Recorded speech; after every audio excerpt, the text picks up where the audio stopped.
बहुत साल पहले की बात है। एक जंगल में रहता था एक कौवा। वो कौवा एक बड़े पेड़ की डाल पर घोंसला बनाकर रहता था। एक दिन कौवा भोजन की तलाश में निकला। उड़ते उड़ते वो जंगल के बाहर आ गया।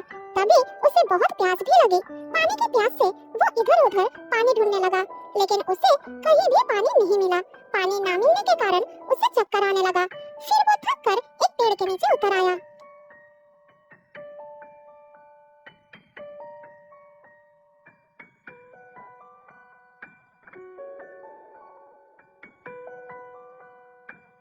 उस पेड़ के नीचे एक छोटा सा बिल था।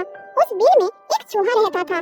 कौवे को उस हालत में देखकर चूहा उसके सामने आया और कहा, अरे ओ कौवा भैया, इतने थके हुए क्यों लग रहे हो? तबीयत तो ठीक है ना तुम्हारी? कहाँ से आ रहे हो तुम? मैं बहुत दूर से आ रहा हूँ। मुझे बहुत प्यास लगी है। अगर मुझे पानी नहीं मिले तो मैं अभी मर जाऊंगा। क्या तुम मुझे मदद नहीं कर सकते? मुझे मरने से बचा लो। मदद करो मेरी। थोड़ा पानी ला कर दो। फिर चूहे ने थोड़ा सोचकर बताया, अगर मैंने तुम्हें पानी दे भी दिया तो तुम पानी पीकर ठीक हो जाओगे, और ठीक होते ही मुझे पकड़कर खा गए तो मैं तुम्हें कैसे विश्वास कर लूं? नहीं नहीं, मैं ऐसा नहीं करूंगा। अगर तुम मुझे पानी पिलाओगे तो मैं तुम्हें अपना सबसे अच्छा दोस्त बना लूंगा, और मैं तुम्हें अपनी पीठ पर बिठाकर पूरा जंगल दिखाऊंगा। मुझ पर भरोसा करो। कौवे की बात सुनकर चूहे को बहुत अच्छा लगता है। उसके मन में जंगल घूमने की इच्छा जाग उठी। चूहे को चुप देखकर कौवे ने फिर से कहा, शायद तुम्हें पता नहीं कि ऊपर से जंगल कितना खूबसूरत दिखता है। मैं तुम्हें हर रोज जंगल घुमाऊंगा। अब थोड़ा पानी पिला दो ना दोस्त। चूहा कौवे का बात विश्वास कर लेता है और पानी लाने के लिए चला जाता है। थोड़ी देर बाद चूहा पानी लाकर कौवे को देता है। पानी पीकर कौवे के जान में जान आ जाता है। फिर चूहे को धन्यवाद देता है। तुम्हारा बहुत बहुत धन्यवाद दोस्त। अगर आज तुम मुझे पानी नहीं पिलाते तो शायद मैं मर ही गया होता। तुमने मेरी जान बचाई, इसलिए आज से हम दोनों दोस्त हैं। जब भी तुम मुसीबत में पड़ोगे तो मुझे अपने पास पाओगे। फिर वो दोनों बात करने लगे, लेकिन चूहे को जंगल में घुमाने की बात कौवा बिल्कुल भूल जाता है। तभी चूहा उसे याद दिलाने के लिए कहता है, कौवा भैया, तुमने मुझे वादा किया था कि तुमने अपनी पीठ पर बिठाकर पूरे जंगल घुमाओगे। चलो अब तुम मुझे अपनी पीठ पर बिठाओ और जंगल दिखाओ। मैं कभी भी ऊपर से जंगल को नहीं देखा है। ले चलो मुझे। अभी नहीं, अभी देखो कितनी धूप है। इस धूप में तुम्हें बहुत कष्ट होगी। शाम को जब धूप नहीं होगी तो मैं तुम्हें ले चलूंगा। तब तक तुम मुझे अपने परिवार से क्यों नहीं मिलाते? मैं तुम्हारे परिवार से मिलने के लिए बहुत बेचैन हूँ। बुलाओ ना दोस्त सबको। सबसे बात करके मुझे बहुत अच्छा लगेगा, और बात करते करते समय भी कट जाएगी। फिर मैं तुम सबको जंगल घुमाने ले चलूंगा। उन्हें बुलाओ ना दोस्त। चूहा बिल की तरफ मुंह करके आवाज देकर सबको बुला लेता है। फिर चूहा कौवे की बात सबको बताता है। सब सुनकर वो सब राजी हो जाते हैं। दोस्त, तुम्हारा परिवार तो बहुत बड़ा और अच्छा है। तुम सबसे मिलकर मुझे बहुत अच्छा लगा। मैं शाम को अपने चूहे दोस्त को अपना पीठ पर बिठाकर जंगल दिखाने वाला हूँ। क्या तुम सब भी ऊपर से जंगल देखना चाहोगे? हाँ हाँ, क्यों नहीं क्यों नहीं। हम सब तुम्हारे साथ चलेंगे। पर हम तुम्हारी बात पर भरोसा कैसे करें? जंगल दिखाने के बहाने अगर तुम हमें खा गए तो? और हमें तुम्हारे बारे में कुछ ज्यादा जानकारी भी नहीं है। अभी तो हम मिले हैं, तुम पर विश्वास कैसे करें? मैं बहुत साफ दिल का हूँ। मैं मांस खाने वाला कौवा नहीं हूँ। मैं सिर्फ फल और सब्जी खाता हूँ। इसलिए तुम सबको परेशान होने का कोई जरूरत नहीं है। तुम निश्चिंत होकर मेरे पीठ पर बैठ जाओ। मैं तुम सबको घुमा के लाऊंगा। ऐसे ही बात करते करते दिन ढल गई। शाम होने वाली थी। तब कौवा बोला, देखो शाम होने वाली है। अब तो धूप भी नहीं है। चलो सब एक एक करके मैं सभी को जंगल घुमाता हूँ। मुझे तो रात होने से पहले ही अपने घर पहुँचना है। फिर कौवे के पीठ पर एक एक करके सभी चूहे बैठ जाते हैं।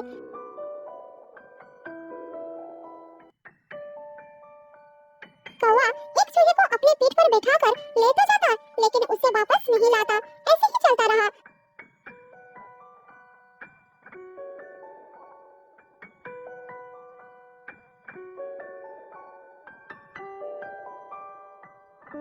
तभी चूहे दोस्त ने उसे पूछ ही लिया, कौवा भैया, जिसे आप अपने साथ ले जा रहे हो उसे तो वापस नहीं ला रहे हो। तुम उन्हें कहाँ छोड़कर आ रहे हो? मुझे तो कुछ समझ में नहीं आ रहा। अच्छा ये बात है, तो सुनो। वो दूर जो पहाड़ दिख रही हो, मैं सबको जंगल दिखाकर सभी चूहे को उस पहाड़ पर छोड़कर आ रहा हूँ। वहाँ से रात के समय जंगल और भी खूबसूरत दिखता है। तुम्हारा सभी साथी वहाँ मौजूद है। अब तुम भी मेरी पीठ पर बैठ जाओ, मैं तुम्हें भी तुम्हारे दोस्त के पास ले चलता हूँ। अब मेरे पास ज्यादा समय नहीं है, देर हो रही है, मुझे घर वापस जाना है। जल्दी मेरे पीठ पर बैठ जाओ। ये बात सुनकर चूहा कौवे के बात में आकर उसके पीठ में बैठ जाता है और कौवा उसे लेकर उड़ जाता है। थोड़ी दूर जाने के बाद चूहा कौवे को पूछता है, कौवा भैया, एक बात समझ में नहीं आ रही, तुम मुझे जंगल की ओर ना ले जाकर उस ओर कहां ले जा रहे हो? जंगल तो उस तरफ है, तुम मुझे कहां ले जा रहे हो? जल्दी बताओ, मुझे जंगल दिखना है, जंगल की तरफ चलो। अरे दोस्त, तुम मुझे अच्छी तरह से पकड़कर चुपचाप बैठे रहो, बिल्कुल डरो मत। मैं तुम्हें इस जंगल से भी ज्यादा खूबसूरत जगह पर ले जा रहा हूँ। वो जगह ज्यादा दूर नहीं है, थोड़ी देर और बैठो। इस पहाड़ी को पार करते ही हम उस जगह पर पहुँच जाएंगे। थोड़ी धीरज रखो दोस्त। कौवे की बात सुनकर चूहा थोड़ी देर के लिए चुप हो जाता है, लेकिन अब उसे डर लगने लगा। फिर वो मन में साहस जुटाकर दोबारा कौवे से कहता है, कौवा भैया, मैं और कोई जंगल या खूबसूरत जगह नहीं देखना चाहता, तुम मुझे मेरे दोस्तों के पास ले चलो, नीचे ले चलो मुझे। मैं कोई और जगह नहीं देखना चाहता, मुझे मेरे दोस्तों की चिंता हो रही है, तुम मुझे उनके पास ले चलो। कौवे ने चूहे की बात मान ली और वो उसे नीचे ले आया, क्योंकि इस बार वो उसे भी खाना चाहता था। तुम यही सुनना चाहते हो ना कि मैंने तुम्हारे दोस्तों को कहाँ छोड़ दिया है? तो सुनो, मैंने तुम्हारे दोस्तों को कोई जंगल नहीं दिखाया, मैंने सबको जंगल दिखाने के बहाने खा लिया है। तुम्हें पता नहीं क्या कि प्याज के साथ साथ भूख भी लगती है और मुझे खाने को कुछ तो चाहिए था, इसीलिए उन्हें खा लिया। ये तुमने ठीक नहीं किया, हमने तुम पर भरोसा किया, लेकिन तुमने हमें धोखा दिया। मैं तुम्हें नहीं छोड़ूंगा, मैं तुम्हारा जान बचाया और तुम मुझे ही खाना चाहते हो। तुम सबको बेवकूफ बनाने में मुझे जरा भी देर नहीं लगी। तुम्हारे सभी साथी अब मेरे पेट में हैं, अब तुम्हारी बारी, तुम्हें भी खाकर अपना पेट भरूंगा।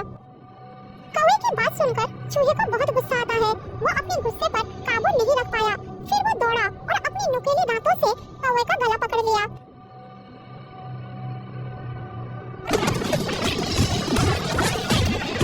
कौवा दर्द से चिल्लाने लगा, लेकिन चूहा नहीं छोड़ा। मुझे छोड़ दो चूहे भाई, मुझे छोड़ दो, मैं दोबारा कभी ऐसा काम नहीं करूंगा, छोड़ दो मुझे, बहुत दर्द हो रहा है। चूहा उसका गला नहीं छोड़ा, फिर कौवा वहीं तड़प तड़प कर मर गया। इस प्रकार चूहा अपने दोस्तों और परिवार की हत्या का बदला लेता है, फिर दुखी होकर अपने घर वापस चला जाता है।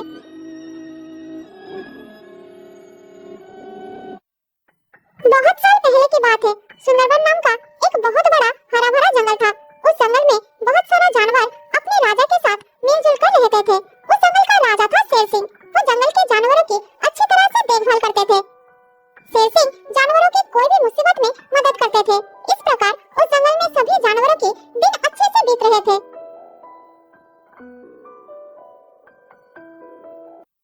एक दिन एक सियार उनके बीच रहने के लिए आया। उसे देखकर बंदर स्वागत करने लगा। अरे देखो देखो, हमारा जंगल कितना सुंदर और शांतिपूर्ण है कि दूसरे जंगल के प्राणी यहाँ रहने आए हैं। ये हमारे लिए गर्व की बात है। कौन है वो जो हमारे बीच रहने आया है? बताओ ना बंदर भाई, कौन है वो? वो देखो, पेड़ के नीचे खड़ा है। आओ सियार भाई, हमारे जंगल में तुम्हारा स्वागत है। इस जंगल में हम सब मिलजुल कर रहते हैं, तुम भी हमारे साथ रहो। बंदर की बात सुनकर सियार थोड़ा आगे आता है, फिर कहता है, आप लोगों का बहुत बहुत धन्यवाद, जो आप लोगों ने मुझे यहाँ रहने का मौका दिया। मैं भी आप लोगों के साथ मिलजुल कर रहूंगा। सियार के बारे में हाथी और हिरनी आपस में बात करने लगे। दिखने में तो वो शांत लगता है, क्या वो हमारे साथ मिलजुल कर रह पाएंगे? मुझे भी यही लग रही है, लेकिन हम लोगों को उस पर इतनी जल्दी भरोसा नहीं करना चाहिए था। वो आज ही यहाँ आया है, हम उसके बारे में ज्यादा नहीं जानते। हमें इस सियार के ऊपर नजर रखनी होगी। हमें नहीं पता कि उसके दिमाग में क्या चल रहा है। फिर हिरनी और हाथी एक साथ अपने घर की ओर चलने लगे। सियार भी दोनों के साथ चलना शुरू कर दिया। सियार को साथ आते देखकर दोनों रुक जाते हैं। फिर सियार हाथी से कहता है, हाथी भैया, आप बहुत अच्छे हैं, आप बहुत मददगार भी हैं, आप इस जंगल की गर्व हैं। अरे अरे, ऐसे नहीं है, अच्छे बुरे अपने कर्म से होते हैं, मैं सिर्फ अपना कर्म करता हूँ। हाथी भैया, मैं अपने घर जा रही हूँ, मेरे बच्चे घर पर अकेले हैं। अच्छा ठीक है, मैं भी अपना घर जा रहा हूँ, मुझे भी बहुत देर हो गया। थोड़ा रुकिए हिरनी बहन, मैं आपसे थोड़ा बात करना चाहता हूँ। सियार की बात सुनकर हिरनी रुक जाती है, फिर कहती है, अच्छा ठीक है, बताइए क्या बात है, मगर जल्दी बताइए, मुझे घर जाना है। मेरा मतलब कुछ खास नहीं, मैं सिर्फ जंगल के राजा के बारे में जानना चाहता हूँ। हमारे राजा शेर सिंह है और वो हम सब के मददगार है, बहुत अच्छे है वो। इस तरह बात करते करते सियार हिरनी के घर तक पहुंच जाता है। लगता है आपका घर आ गया, आप यही रहते हैं ना? बहुत सुंदर है आपका घर। हाँ हाँ, यही है मेरा छोटा सा घर, मैं यही रहती हूँ मेरे बच्चे के साथ। आज से मैं आपका नया दोस्त हूँ, कभी भी मेरी जरूरत पड़े तो मुझे बुला लीजिएगा, ठीक है? मैं चलता हूँ। ये कहकर सियार वहाँ से चला जाता है। फिर हिरनी मन ही मन कहती है, कितना अच्छा है हमारा नया साथी, दिल का बहुत साफ लगता है।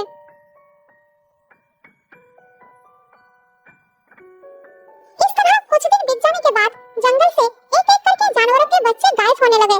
सभी बहुत चिंतित हो गए कि आखिर उन सब के बच्चे गायब कैसे हो रहे हैं। मुझे कुछ समझ में नहीं आ रही है कि आखिर हमारे बच्चे कैसे गुम हो रहे हैं, क्या कारण हो सकता है। मुझे बहुत डर भी लग रही है। हमारे बीच तो ऐसा कोई नहीं है जो अपने ही बच्चों को नुकसान पहुंचाए। मुझे लगता है जंगल में कोई राक्षस या भूत का प्रकोप भर गया है, ये उसी का किया धरा है। ये तो बहुत गलत हो रहा है हमारे साथ, कौन ऐसा कर सकता है। आप लोगों को जब भी मेरी जरूरत पड़े मुझे बुला लीजिएगा, मैं हर वक्त आप लोगों की मदद करने के लिए तैयार हूँ। अरे वाह, ये तो बहुत अच्छी बात है। मुझे लगता है हम सभी को मिलकर इस समस्या का मुकाबला करना चाहिए, क्या कहते हो तुम सब? फिर सभी जानवर मिलकर राजा के पास जाते हैं और अपने बच्चों के गायब होने की शिकायत करने लगते हैं। अपनी प्रजा की बातों को सुनकर राजा शेर सिंह बहुत चिंतित हो जाते हैं। हमारे जंगल में ये सब क्या हो रहा है? हमारा जंगल सबसे शांत जंगल था, लेकिन पता नहीं इसकी नजर लग गई है। आप लोग जाइए, मैं इसका कुछ उपाय निकालता हूँ, मुझ पर भरोसा रखिए, सब ठीक हो जाएगा। फिर सभी जानवर अपने अपने घर लौट आए और डर डर से रहने लगे। इधर हाथी हिरनी के घर के पास जाकर इस समस्या के बारे में बात करने लगे। हम लोगों को और भी ज्यादा चौकन्ना रहना होगा, तब क्या होगा कोई नहीं जानता। हाँ, जब तक वो पकड़ा नहीं जाता हमें सावधान रहना पड़ेगा। तभी बकरी दौड़ते हुए वहाँ पर आती है और कहती है, कोई मेरे बच्चे को बचा लो, मेरे बच्चे गुम हो गए हैं, कहीं नहीं मिल रहा है मेरे बच्चे। अरे ये क्या कह रहे हो? अभी तो सब कुछ ठीक ठाक था, क्या चल रहा है यहाँ?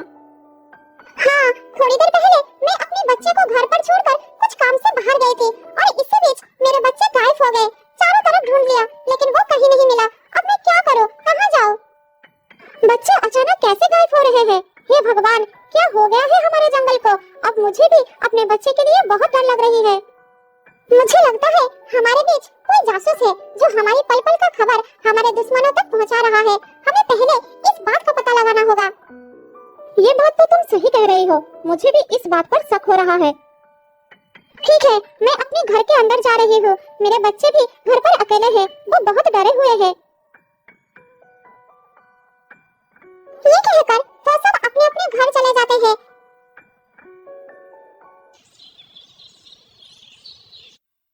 अगले दिन हिरनी अपने बच्चे को घर में अकेला रखकर जंगल में जाती है खाना ढूंढने के लिए। खाना ढूंढते ढूंढते उसे थोड़ी देर हो जाती है। अरे बाप रे, खाना ढूंढने में बहुत देर हो गई है। मेरे बच्चे घर पर अकेला है, मुझे अब जल्दी घर जाना होगा। मुझे नहीं पता कि मेरे बच्चे घर पर ठीक है या नहीं। हे भगवान, मेरे बच्चे को कोई नुकसान ना हो।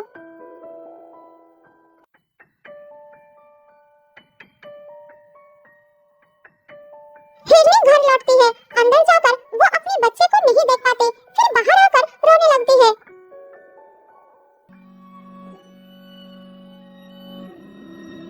हे भगवान, मेरे बच्चे कहाँ गए? अब मैं क्या करूँ? आज मेरा बच्चा भी गायब हो गया। हिरनी की रोने की आवाज सुनकर बकरी वहाँ आ जाती है।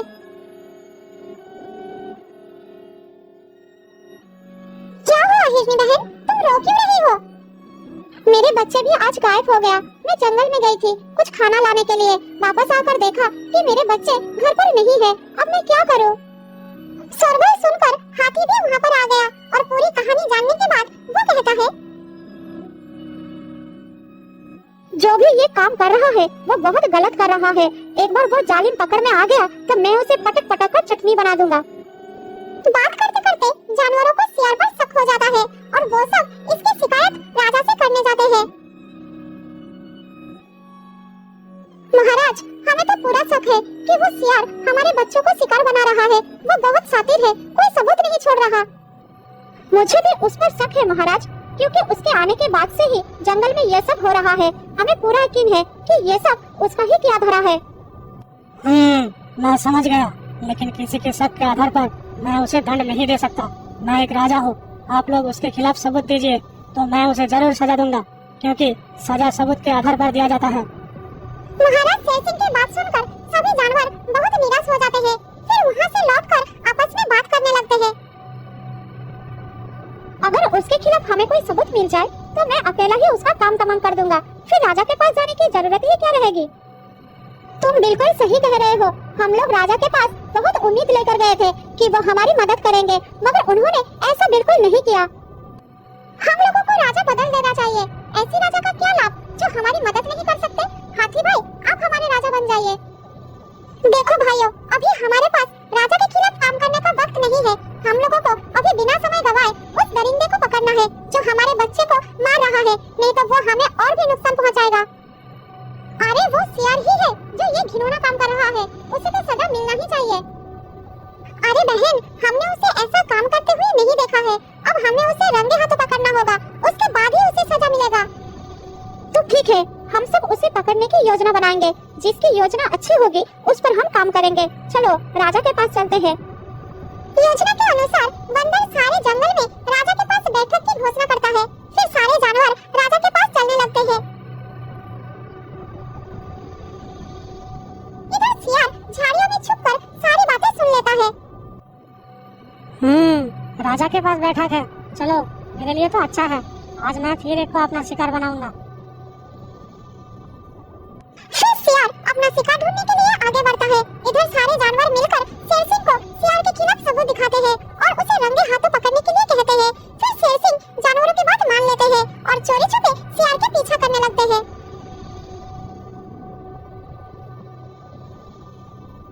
सियार बकरे के घर के सामने आकर रुक जाता है।